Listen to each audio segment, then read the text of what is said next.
कहता कहता थक गया। अब और मिन्नतों की इच्छा नहीं है।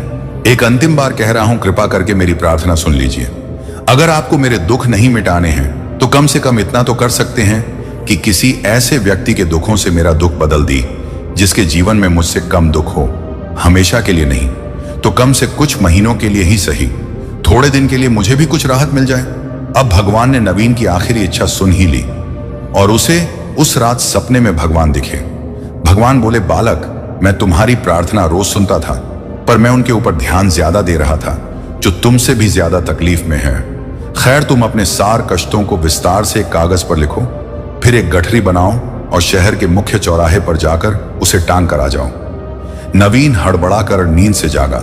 पहले तो उसको बिल्कुल यकीन ही ना हुआ कि सच में भगवान आए थे और उन्होंने उससे यह सब बातें कही हैं। फिर सोचा कि आजमाने में क्या हर्ज है, क्या पता इससे ही कोई रास्ता निकल आए। उसने भगवान के दिए आदेश के अनुसार अपनी सारी परेशानियां अलग कागजों पर लिखी। इतनी परेशानियां लिख डाली कि सच में कागज का ढेर खड़ा हो गया और उसे गठरी में ही बांधना पड़ा। अब नवीन ने अपनी गठरी उठाई और पहुंच गया चौराहे पर, लेकिन वहां पहुंचकर चौराहे का नजारा देखकर अचंभे में पड़ गया।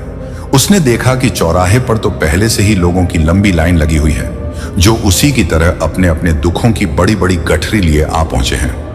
आखिर यह चक्कर क्या है? सब कुछ उसकी समझ से बाहर था। अभी वह इन विचारों में ही खोया था कि तभी एक आकाशवाणी हुई। उसमें सभी को अपनी गठरी को चौराहे पर लगी अलग अलग खूंटी में टांग देने का आदेश हुआ। वहां बेहिसाब खूंटी या पहले से ही बनी थी। सभी ने अपनी अपनी गठरी टांगी और फिर ईश्वर के अगले आदेश की प्रतीक्षा करने लगे।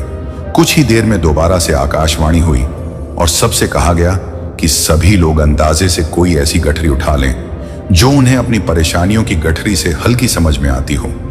अब उन्हें वही दुख भोगने होंगे जो उनकी चुनी नई गठरी में दर्ज होंगे। आकाशवाणी सुनते ही सभी हल्की से हल्की गठरी को लपक के लिए दौड़े। सबके साथ नवीन भी नई गठरी चुनने के भागा खूंटों में टंगी समस्त गठरियां को घूरता हुआ वह काफी देर तक अंदाजा लगाता रहा। अब उसे एक डर और था कि कहीं वह कोई ऐसी गठरी ना उठा ले जिसमें पहले से भी ज्यादा दुख हो। अगर ऐसा हुआ तो परेशानियां और बढ़ जाएंगी और मुझे लेने के देने पड़ जाएं।